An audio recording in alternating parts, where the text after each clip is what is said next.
What does it mean, omni-channel, in the medical device business? Think about omnichannel as almost a cultural change, a way of redefining the way you do things. What pushed you to start to define a multi-channel approach? And what is the trigger for this type of revolution? Amongst the things that you need to do to prepare to do something like that is that you fundamentally ask yourself the question, why are we doing it? And where do we gonna go? Which is the phase of the customer journey that might benefit more from a multi-channel approach? My answer is that you need to plug in omnichannel solutions in all the phases. These are all things that in other industries are common practice. Why we are not doing it here, or we think it's not appropriate? Which are the problems in the implementation? My suggestion is fail fast and learn quickly. Do you have some basic metrics that everyone should use or something? You are fundamentally not creating an impact in terms of quantitative outcome, but somehow you are creating operational value. Now, the beauty is that you can finally have metrics. As one that has been a lot of time in marketing, I think it is also a bit of a recognition of showing how marketing contributes actually to the sales. Oh, yeah. Which product do you think would benefit most? So for me, the question is not if a product can be benefiting from an omnichannel approach, but the question is how a product can benefit from an omnichannel approach. How do you think the role of the sales rep change with the multi-channel approach? So let me spoil the answer. I think the role evolving into more of an advisor. That's, in my view, really how omnichannel can bring that reality to life. My invitation is give it a try. Marco, you're really changing the paradigm of the way I was looking at the multi-channel approach. Hi, everyone, and welcome to our monthly CommuniD LinkedIn Live. We are excited to have you join us today. We want to extend our big thank to all of you for making this event as a growing success. I have to say, each month, more and more people are tuning in, and this is helping us because it's giving us a sense of community and is also allowing us to bring in guests that are more and more important. Today's topic is one of the closest to my heart because it's actually one of the reasons why I founded CommuniD 4 years ago. We'll be discussing the multi-channel approach in the medical device business. That is really a topic that is very close to my heart. We made a similar LinkedIn Live a few months ago. What we will do today is to deep dive a little bit further with the real life examples and situations that has happened in real life. To guide us through this conversation, we have a special guest and a very good friend for me. And I think he's the perfect guest because he's a person that has actually a real life experience on what we're talking. Without any further ado, please, Marco, introduce yourself. Well, good morning, everyone. And thank you very much, Elvio and your team, for the invite. It's a pleasure to be here. And I'm also excited to discuss a topic that I agree with you. I believe is key to the transformation of MedTech companies. And as you said, as close to my heart as to yours, I think this is an opportunity to gain competitive advantage, accelerate growth, and eventually thrive in today's market. I come from the medical device industry. I've accumulated almost 20 years of commercial leadership experience in the field and in different types of roles. I've had sales, marketing, commercial transformation roles across various companies, and particularly I've had the possibility to be close to different type of specialties as well. For example, dental, orthopedics, vascular intervention.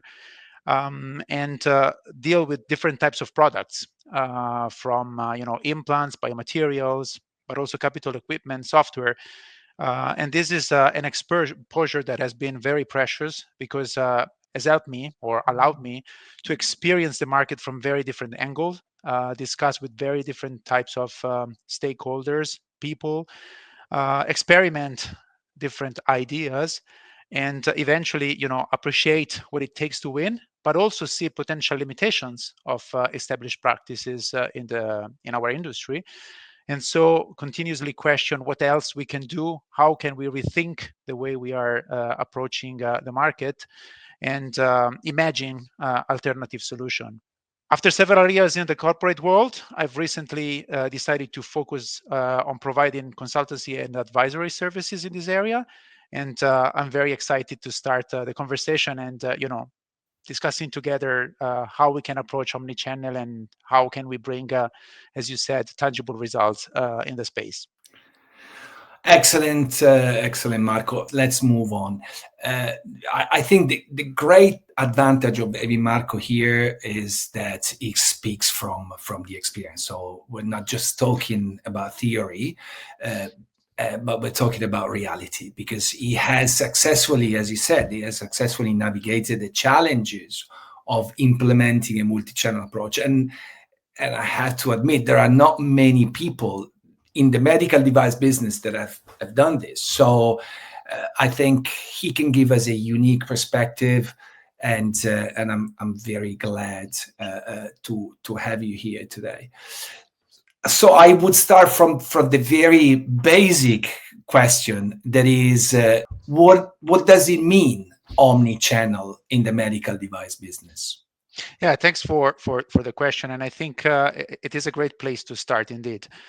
In my experience, in fact, I would encourage everyone that is interested in embarking in such a journey, or transforming their organization, or even just considering approaching omnichannel, to have a very clear definition. In my experience, I've had really to spend time in agreeing on a definition and aligning that definition internally, so that everyone understood what we were about doing in the same way, and saw the same value. I can share my definition, and my definition of omnichannel is that of a strategic go-to-market approach that goes beyond the implementation of traditional marketing solutions or digitalization, but rather it represents a fundamental reimagination of how the organization operates, how your commercial team operates, starting from how we interact with customers and how we imagine our customer journey. So think about omnichannel as almost a cultural change, a way of redefining the way you do things, the way your sales, marketing, and let's say broader commercial team operates in their daily life. How is this definition or idea relevant to the MedTech? I think this, in a way, addresses some of the complexities of decision making in our industry. It also addresses the multi-stakeholder environment that we are getting confronted with. In fact, more and more there are different people that we need to convince into, or that we need to engage with in the commercialization approach of our product, being it the clinician. That's always been an important stakeholder, but more and more administration, and all the supporting teams, nurses, etc., depending a little bit on which area of medical devices you operate with. And also, it is important to recognize that medical devices remains a high technical environment. So obviously, you need to ensure that in your approach you take that into consideration. Marco, just let me ask you one question. Shall we say that the multi-channel concept is like multiplying the touch points, the internal and the external touch points, so that we have multiple internal touch points? It could be together with the sales rep, could be the websites, could be social media, could be multiple others, and at the same time you are touching not only the surgeon but the administration, the nurse, the help of the surgeon, and so on and so forth. Is that something like this? That is absolutely correct. And here I would take this observation to also make a little bit of a strategic differentiation between multi-channel and omni-channel. Multi-channel, in fact, in this definition, is indeed enabling different channels of communication, whether it is your sales rep, whether it is your website, whether it is your email campaigns or anything else that you might have. These are separate channels, so you can reach those different audiences that you mentioned earlier with different tools. Omnichannel is making sure that those tools are coordinated, they are integrated, they are orchestrated, I would say, so that fundamentally, I would say, imagine the customer at the center, different types of customer or different personas, we could say, and then all these channels are not just different avenues, but are all interconnected. So they are all somehow speaking the same language or conveying the same message in different ways and complementing one another. Additionally, you are collecting information and reactions from those different channels and using those data to inform the next activity. So I know it might sound a bit of a nuance, but it's important, and that's why I was saying it's not just a transactional, let's say, technical implementation. I build another channel and I fire it, but it's really how do I build it in the context of the other things that I have, and I make sure that there is a dialogue and the ensemble of all those elements are fundamentally bringing a message and strengthening that message, if that Okay. makes sense. No, it makes a lot of sense. Okay, I understand. Oh, Now, following this question, I would say, in your experience, what was the trigger? What pushed you or suggested you to start to define a multi-channel approach? And in general, what is the trigger for this type of somehow, if you want, revolution?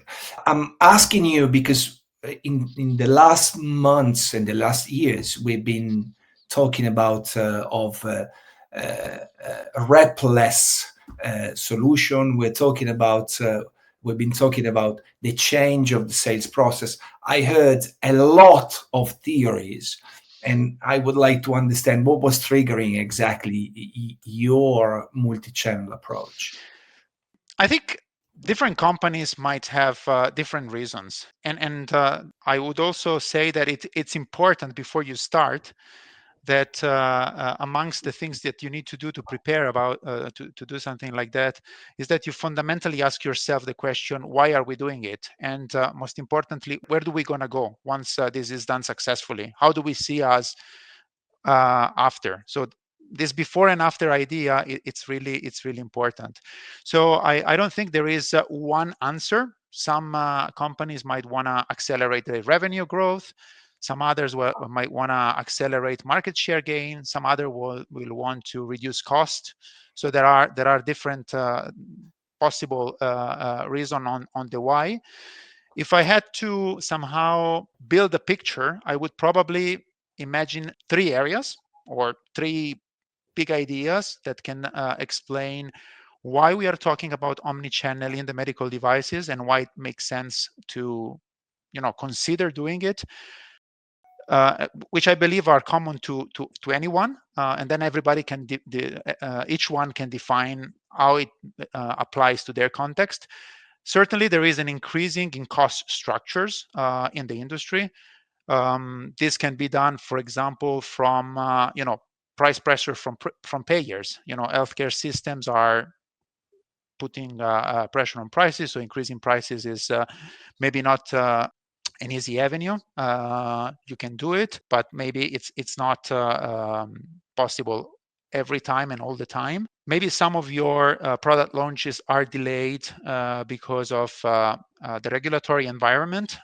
You've had recently a very interesting session around MDR, and we know how this has impacted the releases of new technologies entering the market. Thus, the ability to compensate the cost structure with additional sources of revenue. It's in the news every day, the increased supply chain costs. So there are cost elements that are certainly one of the reason, and obviously going digital or going repless could be a way to at least try and mitigate those. A second big reason that I would see is customer behavior. Customers are hyper connected, digitally empowered. I think before being medical devices customers, they are consumers like you and me, and we are all getting used to having omnichannel experiences in many of the things that we do in our life. From the more simple consumer goods, but also to more sophisticated interaction. I think everybody has or now consider very normal engaging with a bank or financial institution through the phone and not going to the bank anymore. You know, just not to go always to the Amazon examples that obviously it's very far from the complexities of medical devices. And therefore, with this customer behavior come also expectation, I believe. Customer want to have immediate access to information. They want to be able to self-serve. Maybe they have a different time of the day when they want to consult that information, and waiting for the sales rep to meet during the day. It's not many anymore the only way they like to do it, and so forth. And finally, I think the availability of the technology is a third element on why we should consider doing it. There's advanced technological capabilities are easily accessible, and they are becoming cheaper and cheaper and more powerful. Let me refer to the latest generative AI hype. It is definitely going to change the way we can do things, and at a very lower entry level. So we can more easily implement solutions that before were very technical, very complex, and also potentially very, very expensive.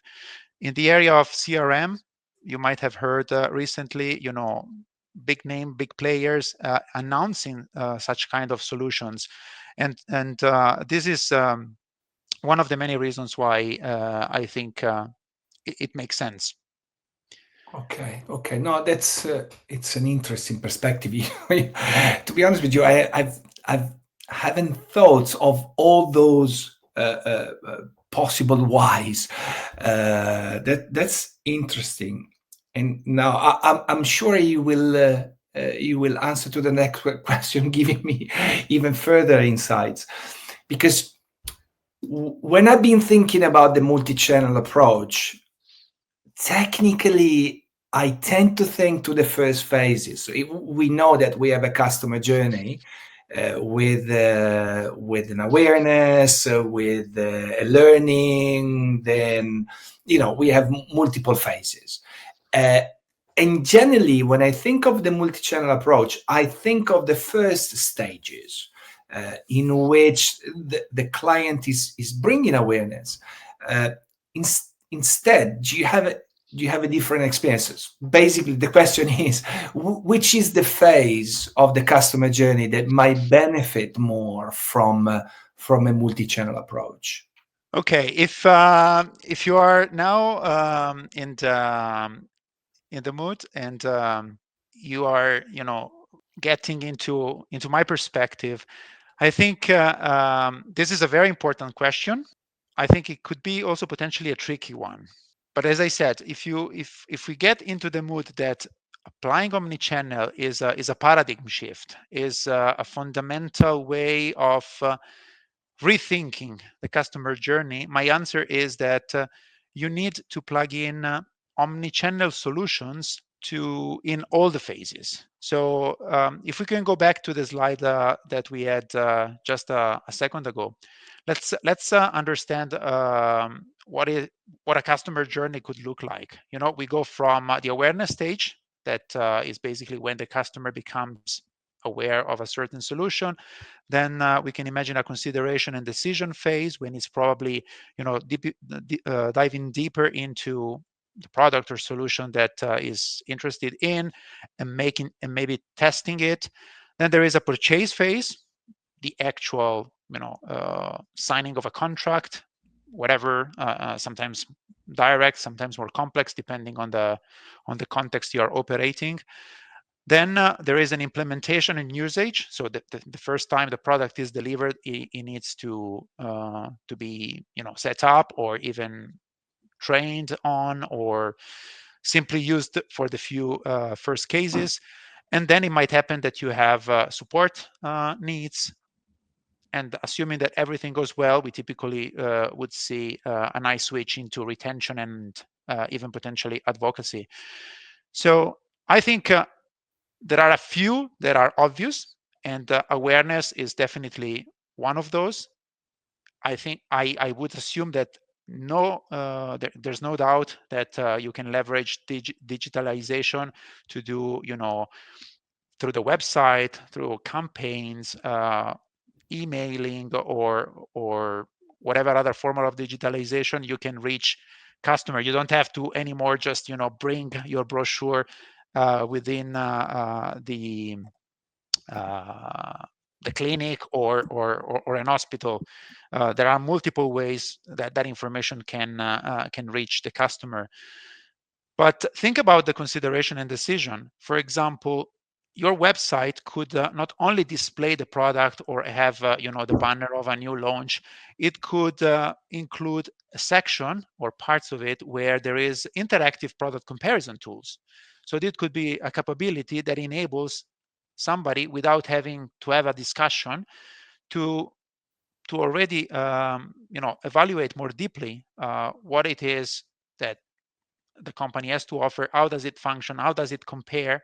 You can also imagine virtual demonstration. So obviously, again, I know that not all of these solutions are applicable to all products. There are always products that cannot be virtually demonstrated, but some of them can certainly be demonstrated. Even with a high quality camera and a conversation like the one we are having, I can send you a sample, I can have the other sample in my hands, and I can show you how to handle it. And you can do it without me having to be in the same physical location. Virtual reality, we can increase complexity and we can choose different technologies, but this is an area that maybe naturally doesn't come to mind, as you mentioned, but could be done. And then the purchase phase, certain simple product can be moving directly to e-commerce. You could imagine even self-replenishment of some inventories. These are all things that in other industries are common practice. Standard, yeah. Why we are not doing it here, or we think it's not appropriate? And I can continue with the list. So in a nutshell, my answer is all the areas. I would say, to make it very pragmatic, start where you feel more comfortable.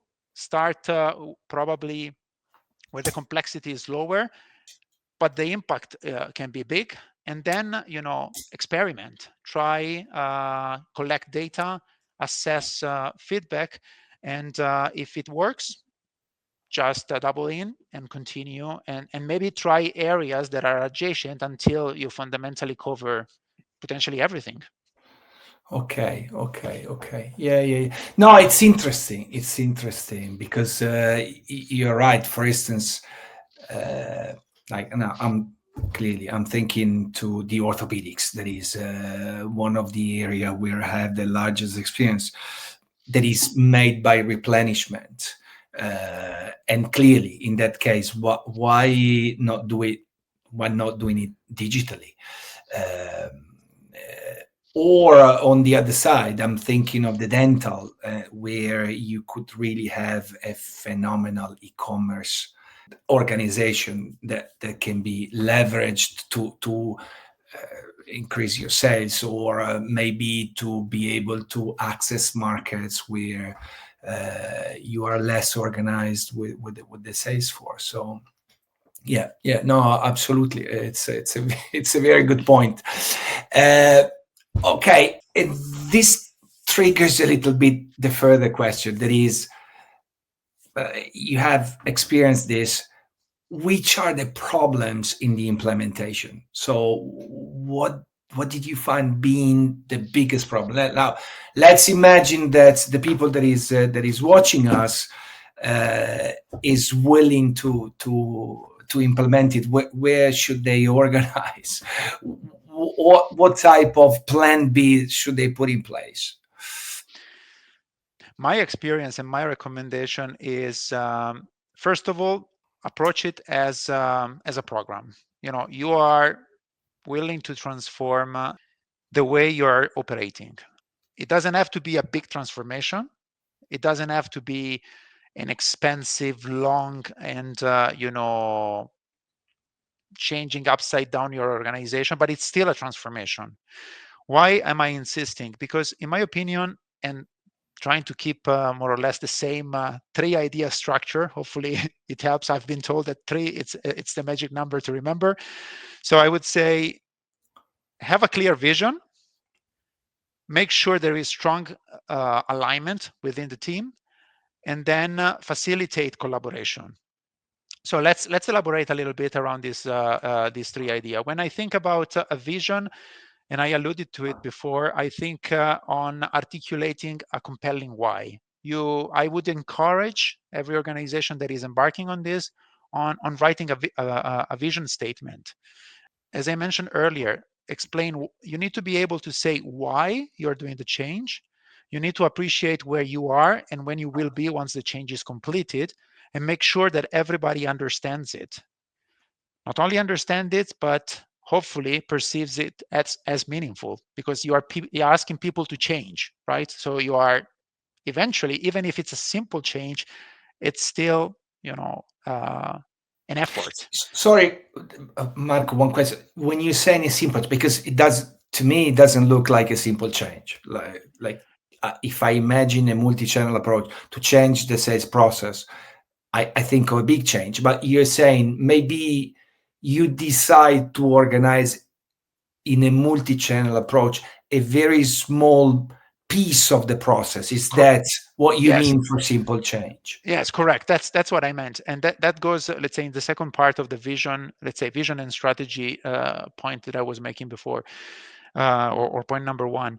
That is more the strategic side of it. Be specific on what you want to change, because you can't decide that you want to change everything, and then obviously you need to be aware that it's a big change. Or you might decide that you want to change single pieces, or maybe just even one piece. For example, your awareness phase, because you are not doing your awareness right. Or maybe you're doing your awareness, but you're not capitalizing on the information that you're maybe launching, for example, a lot of campaigns, but then you are not very good in following up on those campaigns. You are not able to make good sense of the data, or maybe the data that you are collecting are you you think that are naturally passed on into the sales process, but are instead not, or not done so efficiently or with the right timing. I'm sure that everybody still goes to trade shows. And a very typical example is we meet customers there. What happens? We compile maybe a list of who was attending or visiting the booth, who was asked that question. What happens with that information? Is that information leveraged beyond? Maybe the sales rep took note. Maybe there is an email that was sent requesting a follow-up. Or there is a more systematic way to say, hey, customer A has been visiting our website, replied to that email campaign, then came to the booth and asked for that question. How these three information together are, giving us additional edge on the next steps, and how is this information given to the sales rep, and who is following up on that one, and what was the return of that follow up, and are we measuring so that we know that maybe what was working more than another. So when I say simple, is that you can look at all the things together, or you can simply decide that you want to be better in capturing those data and passing it on. So that's why I think strategically you need to think about be specific on what you want to do, and then once you have that specificity, start doing it. Don't wait until it's perfect. Don't wait until you have the super system. Sometimes just a nice process makes a huge impact, or a bigger impact than having the super CRM set up in a fantastic way, because you need to establish the basic.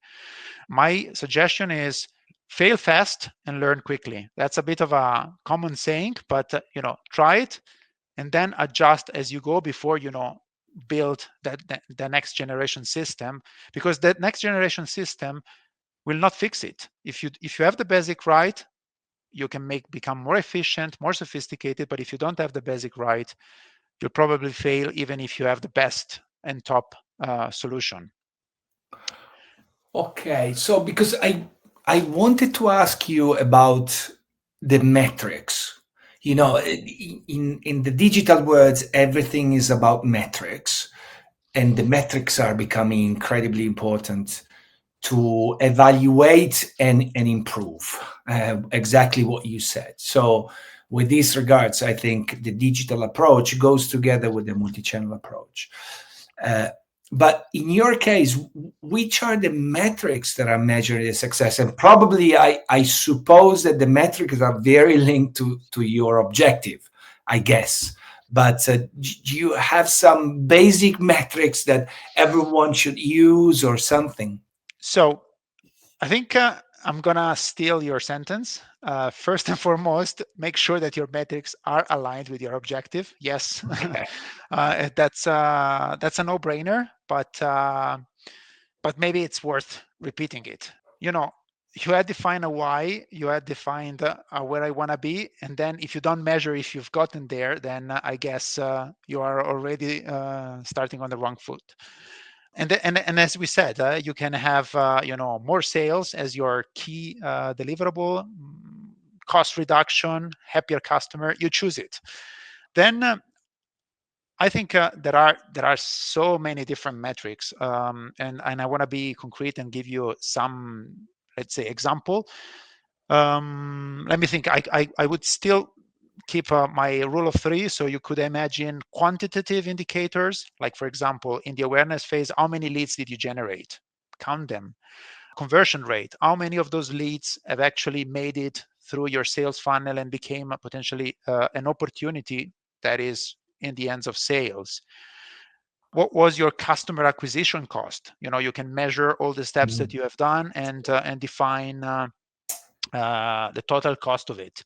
How many new customers you have created, if that is what you want, or how much additional revenue have you generated within a certain customer. So what it is your share of wallet with a specific customer could be another quantitative indicator.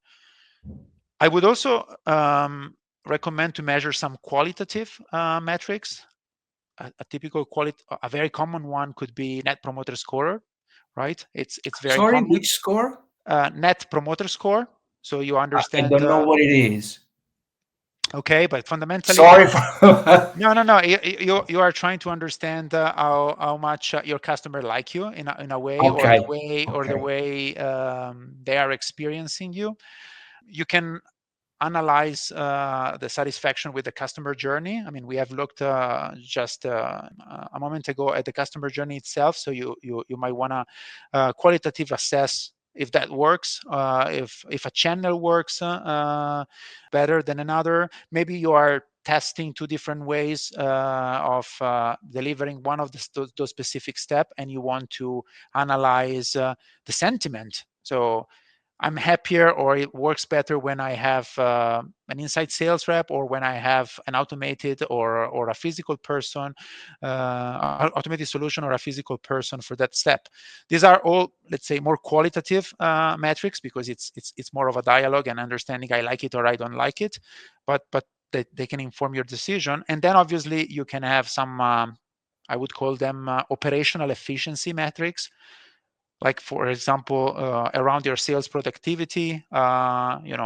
Is your sales cycle shorter, faster? Is your territory coverage more efficient? Like for example, I deployed an inside sales rep, and all of a sudden I have a bigger territory that I can cover.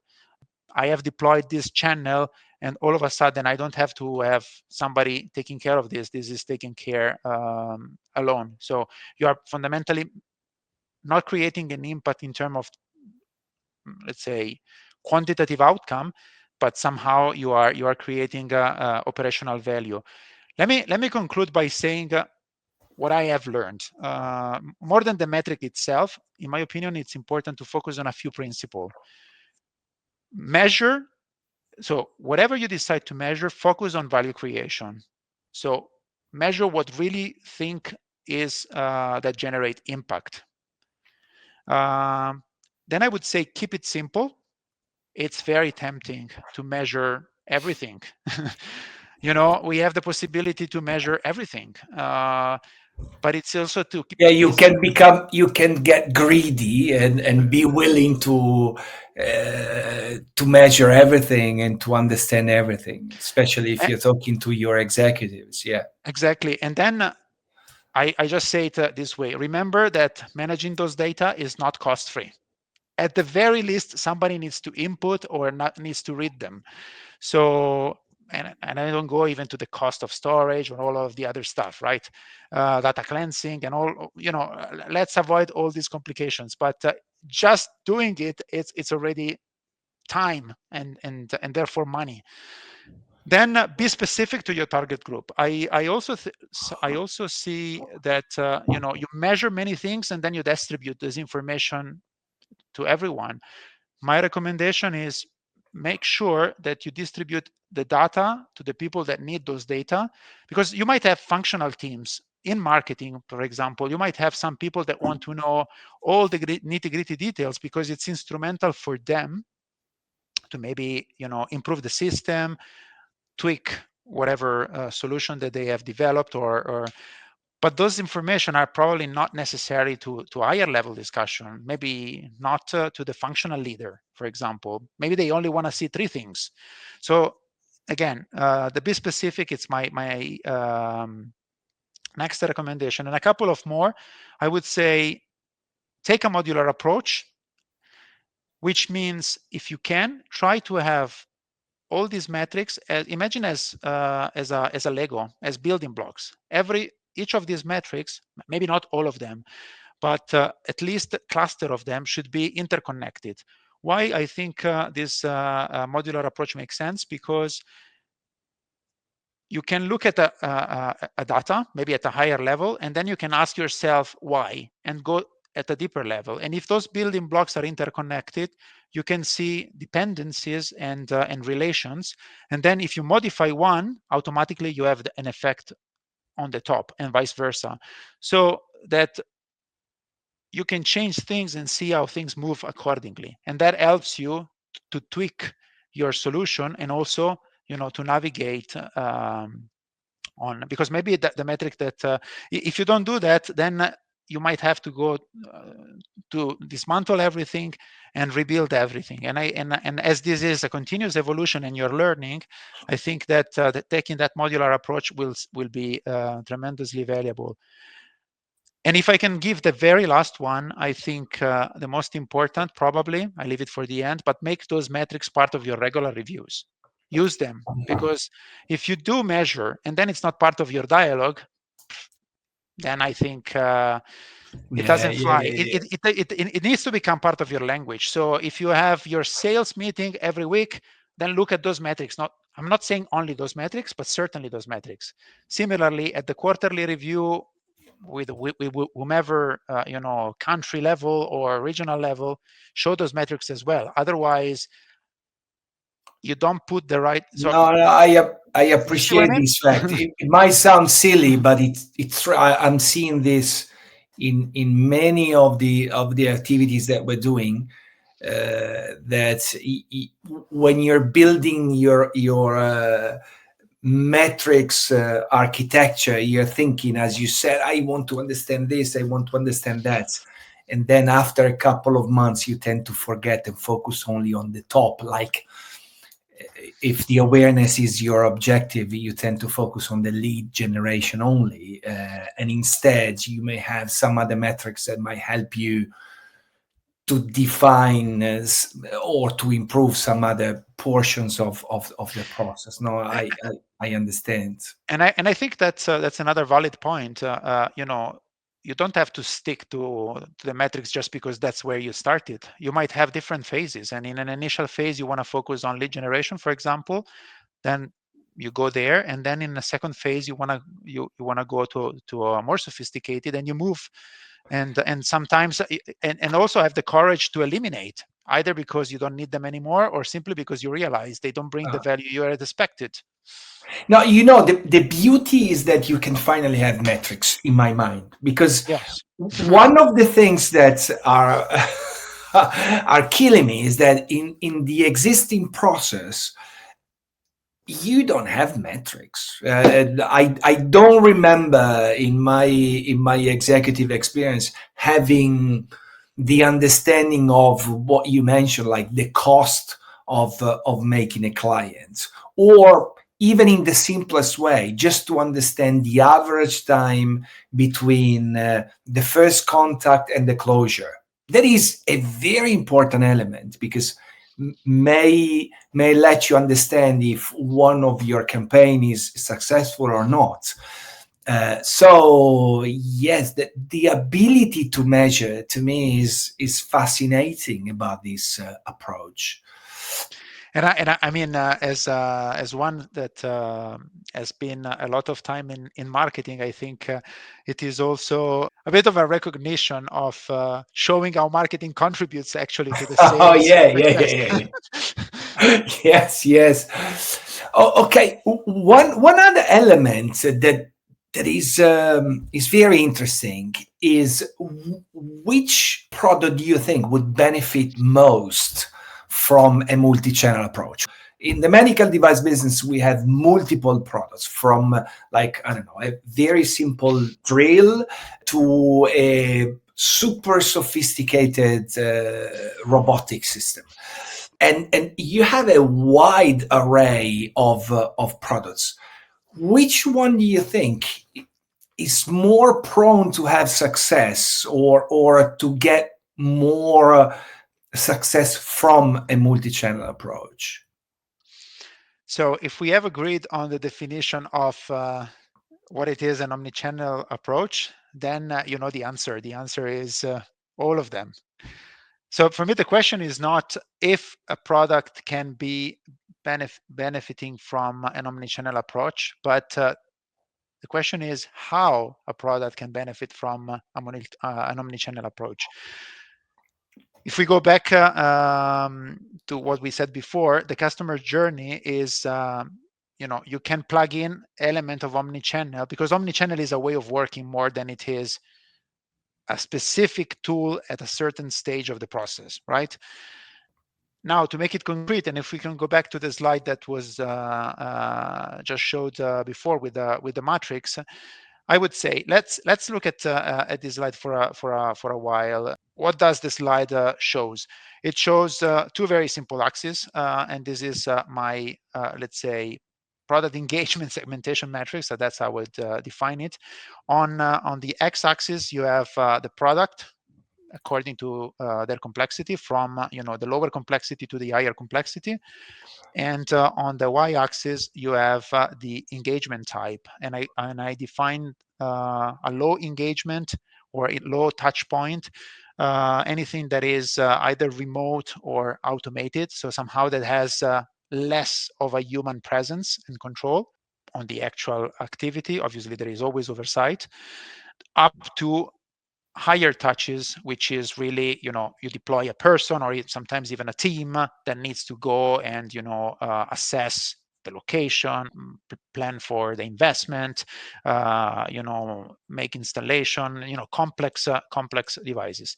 Now, if you look at those two axes, the closer you are to the low, the more I would say it is natural to try. Go in, try everything that is omnichannel, in the sense of hyper digitalized, automation, remote. That's kind of a no-brainer. Marco, sorry, just to for me to clarify. So you're Sure. saying that I've used the drill as an example or a power tool. So you're saying if you have a drill or a power tool or something that is fully commoditized and very simple, go for the omni-channel. You definitely. This is a good starting point. Let's say Okay. it's a low risk, low complexity, and it's probably something that you can manage. If you want Mhm. to go, but that doesn't mean that if you And have. probably something that a sales rep of the medical device is not selling with huge pride. It's generally is one of those things that are bundled into sales, but clearly, yes, the reason we cannot imagine huge conversations around those tools. Yeah. On the other end, and again, to reinforce the idea that it's not just about digitalization or as you defined them before, repless approaches. It's rather about a way of working. Even the more complex devices, you still can do leverage omnichannel for your awareness phase, maybe even for your deep dive into the product comparison, but also think about the support, because you might have a super complex device for A robot, imaging, or a a robot or WC imaging, robot. or if you look at image and scanning, I mean very complex stuff. You can still have the possibility to help people learn about it through something that it's available through the web. you know I'm not saying that you don't have to have a classroom session, but you can have also video series, or when it comes to the support, you can have a chatbot that responds high level queries, and then if it is really to a point where somebody needs to go, you can go. And I have seen that many times you are sending back a product to the manufacturer for a fix when maybe it was a reset that could have been done, right? And then you're creating discomfort to the customer side. You are creating cost. You maybe need to shipping cost, number one, maybe a replacement item because you want to guarantee operativity to your customer. So when you look at that matrix, it's more of an orientation to say where it's probably a no-brainer or a lower barrier entry, I would say. And for the other one is not that you don't go, or you will never go. Think on how you can go there and what it's appropriate for those type of products, because there is still, in my view, a lot of space for an omni-channel approach, although maybe you will never ever have that thing sold by an e-shop, of course. Yeah. Marco, you're really changing the the paradigm of the way I was looking at the multi-channel approach, because you're telling me, and correct me if I misunderstood your concept. It could be that I'm selling in the standard way, and then I am doing the onboarding through a multi-channel approach, For example. or I'm doing the maintenance through the multi-channel approach. Now I'm thinking of another section of my professional life, when I was working in vitro diagnostic, where we were having huge machines that were processing blood tests. In that case, the elements of the on-site training was very heavy, was very intensive in terms of needs, and that could have been managed through a multi-channel through a digital approach that is a multi-channel. Yeah, no, For example. I appreciate. Wow, interesting. Very again, when I was thinking of the multi-channel, I've always thought about the sales process. Instead, you're changing completely the paradigm. It's many more phases. It's not sales only. Is everything that is related to sales. That means onboarding, maintenance, support, and everything. Yes, interesting. Yeah. Okay, and this and this triggers another question, because I've been a sales rep for many years, and I became a marketing person after having carried the bag for many years. So I have great respect of the sales people and also of the sales process. I think the sales process is a process with a little bit of magic, if you want. But I've seen a lot of my friends, a lot of friends that belong to the same sales area that are skeptical or resistant to a multi-channel approach. Do you think this is logical? And how do you think the role of the sales rep change with the multi-channel approach? And another question, sorry, too many questions, but do you think that the value of a sales rep decreases with a multi-channel approach? I'm sorry, I bundled I I'm gonna. bundled many questions No, no, no, no, together, but no, no, no. I'm That's very curious. that's so. Let me spoil the answer. No, I don't think the value is diminished. On the contrary, I think the value will increase, and I would even dare to say tremendously increase. For the records, I also started in sales. I carried the actual bag with a CRM that was paper based. That tells a little bit what it was 20 years ago. But in a nutshell, I think the role of the sales rep is and will remain central. And I think, as you said, that is an incredibly valuable and extremely difficult job, and the one that mixes a little bit like cooking, a bit of technicality, but a lot of magic, as you said it. And you need to blend those two things in a way that it's you know beyond having learned something. You really need to be mastering it. Now, to make it very concrete, how I believe the sales rep role will change. You know, it will become less transactional and more strategic. I've heard, and I have seen also, the role evolving into advisory, more of an advisor, as of a consultant, as a partner, you name it. That's in my view really how omnichannel can bring that reality to life.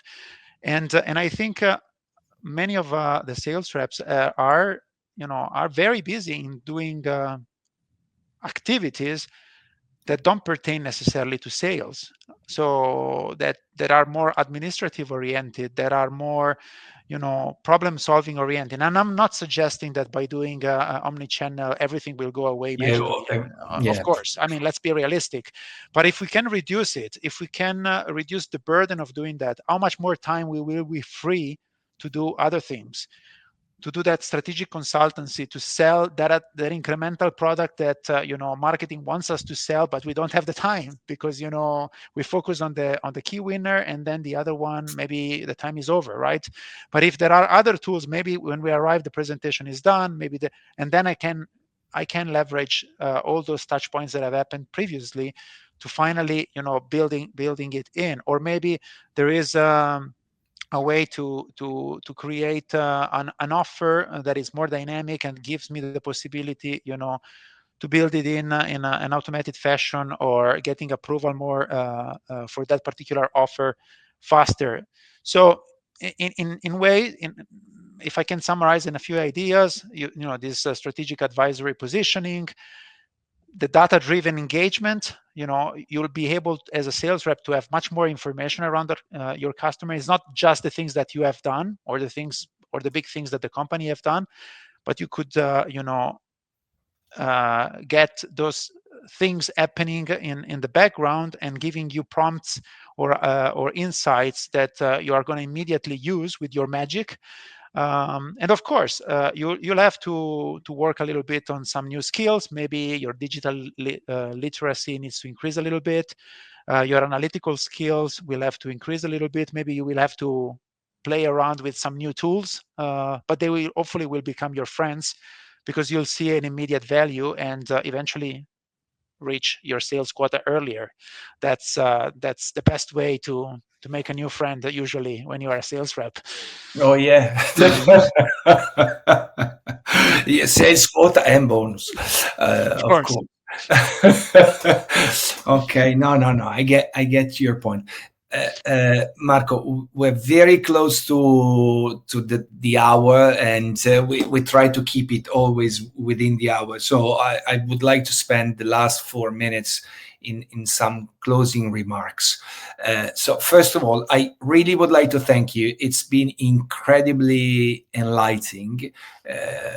You really gave me a perspective that I never thought about. I've always thought, as I told you, the multi-channel approach as a sales process. Instead, it is much more than that.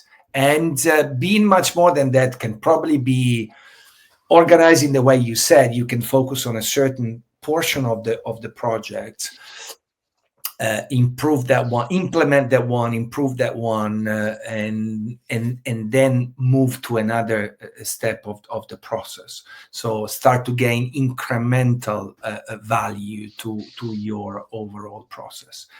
Then I love the concept of the metrics. I have to say, finally having the possibility of having metrics, I find being incredibly useful. And then to me, the element of the role of the sales rep is clearly one of the most important element. I think the digitalization and the artificial intelligence, let's put the artificial intelligence in. Everybody talks about it, but the digitalization and the artificial intelligence, I think it's changing everyone's job. And it would be naive to think that it's changing everybody's job and not the sales rep job. But I think a salesperson can highly benefit from the use of modern technologies, if we can call them in this way. Uh, Now, I would like you to give us like the last piece of wisdom, if you can. Well, I don't I want to put you in a difficult spot, but no no the no last piece of wisdom. I don't know if I have real wisdom to share, but at least maybe an invitation. First of all, I think that my tension, my focus is go away with the image of the customer at the center. And if you need to remember anything, think about the customer at the center and make sure that that customer can reach what they want, when they want, and how they want. That's kind of my summary of what my vision for Omnichannel is. Then, have the courage to challenge. We all know what are the inefficiencies. I mean, I have the feeling that you just mentioned a few technological revolutions or potential revolutions that are already here, and we are still operating as a segment or as an industry in ways that are not too far away from the ways when you and I started a little bit long time ago. So there's a multitude of opportunities to start. Don't be scared about it's big, it's expensive. Some things are more about the way you approach it, so your mindset, and then about the tool. If you then obviously certain tools will make things easier, faster, more scalable, but the tool will not fix the need for a change that you need to accept. And then my invitation is, yeah, give it a try. Give it There's a nothing try. to lose. There is only to wait. And in that sense, I am available to connect with anyone that is either curious, cautious, or already ready to jump. Okay, absolutely. So as a follow up, let's say, uh, in case they need to talk to you, Marco, how can people reach you if they need your Well, help? certainly they can find me on LinkedIn. I think there's a slide. That's maybe the simple way. If they can take a snapshot, there is a QR code for LinkedIn, or there is also my email. Please feel free to reach out, and I'll be happy to respond and then see how I can be helpful. Okay, excellent. And again, same thing for me. If you need to reach out to Marco and you want to contact us, absolutely, we can be the bridge of connecting the needs with the advisor, in this case, Marco. So absolutely count on us. Marco, thanks again for your time. It's been absolutely a pleasure. You are like what I was saying at the beginning. You're the perfect guest because you know the things from the reality, and this can be perceived. So I think even if we haven't talked about examples, I think everybody appreciated the fact that you were giving pieces of advice that come from the reality. So thanks a lot. I hope that we will have the chance again, maybe in a couple of months, to reconvene and talk again about this very interesting topic. I'm pretty sure that the medical device sales process needs to be improved with the help of the marketing department, with the help of the sales department. I think we can give more to our clients if we leverage the technology. Elvio, thank you also from my side. It's been an enormous pleasure. I must, thank you also to your team for all the help, also in the preparation. And it was really fun. I hope people can, and let's say, feel the same passion that you and I feel, but I'm sure they will.